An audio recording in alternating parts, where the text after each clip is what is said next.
You doers, if you love bacon as much as I do, you know sometimes cooking it can be quite the feat. So I want to share with you the method that I use, which is so simple and easy to clean up, and I don't get splashed by grease or anything like that. So I used to cook bacon in a pan or eventually in a microwave oven, but that just it's too many times of guesswork. So I'm going to share with you what I've done to fine tune my art of making bacon.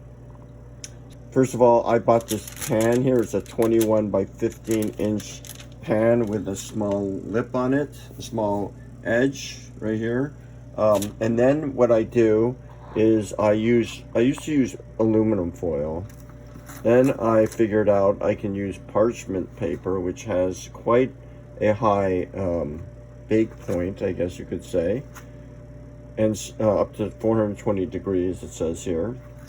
So I put this parchment paper on here, make sure it goes over the edge, and then I just fold the edge up like this. And the reason I do that is that once I remove the bacon, the remaining grease or fat stays inside the parchment paper, and then once it dries up, I can throw it into the garbage can, not down your sink. Don't put oil or grease down your sink. Let it harden and then put it in the garbage, because you don't want that clogging up your sink.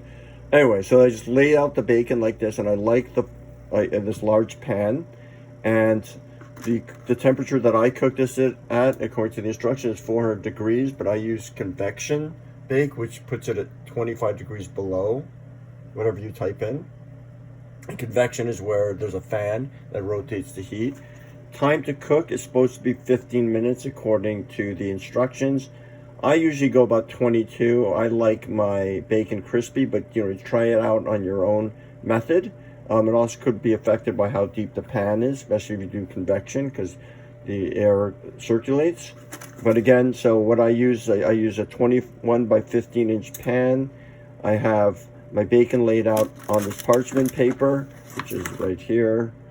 And this size of this parchment paper is, let's see here, 12. Okay, so here it is right here.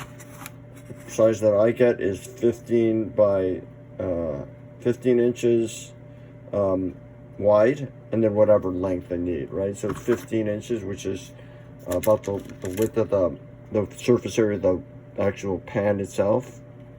It's a little short, as you can see. I mean, actually it's not short, but I folded up the edges right here, just bend it enough so that it won't leak out, when the grease won't leak out, and then I pull it across so that it overlaps the edges a little more than maybe needed.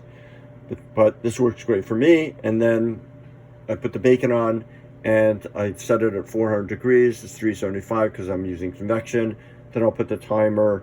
I put 22. I found that I need more time, but it gets pretty crispy. You may like your bacon less crispy, so maybe using the 15 or whatever the instructions say, you can always add more time. All right, so let's get the baking here. I'm going to put it in the oven, and I will pull it out in a moment. So now I just take this and I put it in the oven here like this, and I'll pull it out in about 22 minutes. I'm going to put 22 minutes because that's what seems to work for me. You just do your own experimenting. So I'm going to do cook time 22 and start. There it started. Okay. All right. We'll see what happens in 22 minutes. I'll show you what I got, and maybe in between I'll show you too.